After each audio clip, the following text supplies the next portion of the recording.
when I made a video about, I was saying that young girls should wake up before it's too late. I made an example with Wandy from My Body Works For Me. And I was saying that like the life that she's living is absolutely not normal. And you can see that it's traumatic for her. But because there's apartments, houses, nice hair, it just looks like it's flashy. Yeah. And then someone said, oh, Sihle, no, these people come from a background. I'm like, if you... And they said, let me finish that thought. They said that she comes from a poor background and some people need to do what they need to do. And I'm like, that's okay if you're on the side of the road and your head is covered at night and you're waiting for a car to come pick you up so that you can sleep with the person for money. But if you're flashing it on TV, it's no longer a poverty thing. It's no longer, I don't have opportunities. Till this day, she doesn't have opportunities to do something different. Now it's like you're showing off. Yeah, now you're trying advertising to the world. Exactly. Now you're trying to make it normal that girls, you don't even have to be poor. You don't even have to come from a struggling background. You can just wake up and be like, I want to do that. And that is normal and that is okay. Yeah. So the fact that they can make a show like that is because they want you to think that. They want you to see those things. And that's why I use my platform to be like, do you think this thing is normal?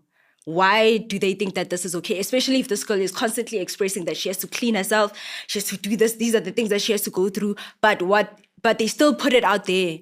Like, what about the consequences? You're not telling us about that. You're showing us weaves and apartments and pictures on Instagram. That means nothing, you see. So I know that for sure, even with black men, with the black men as abusers and not being fathers and all of those things, those are things that we're constantly seeing. But if there's a black man at a kindergarten and they're there bringing their daughter, women will say, bare minimum, that's bare minimum.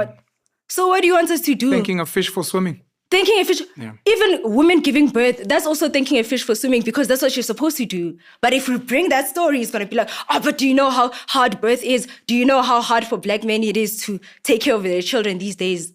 Do you understand? So everyone is just like, we want it to be as negative as possible. If there's any inch of positivity, we're going to bash it and be like, what is this? This is nothing. This is the bare minimum. Is that Konama push gift, something like that? Have you heard of that? Yeah, with the cars and... That you're going to push a baby out, so you get a gift. You get a reward for that. Hectic. But that's a bare minimum thing. If you have a uterus, you've got a womb, you've got a vagina, it's standard procedure. But if a man is taking care of his family, working 3 jobs, he's going to be like, oh, that's what you're supposed to do anyway. He doesn't have to do that. The same way you don't need to push out babies. He doesn't have to do that. Do you ever hold men accountable in your videos? Or do you only focus on women? And is it because you're a woman?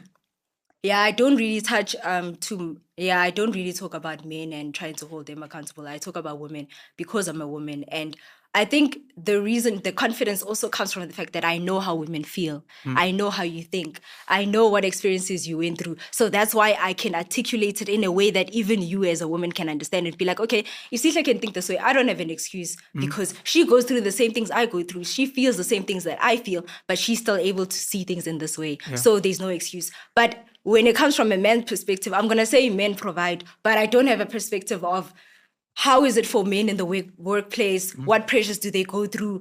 What are the things that they think about that are hindering them from providing for their children and this and this and this and this? You see, those are things that I can't deep dive into. All I can say is men do the right things. You see? So for me, it's like, if I'm not going to go deep into it, then why am I? Because I don't understand it as fully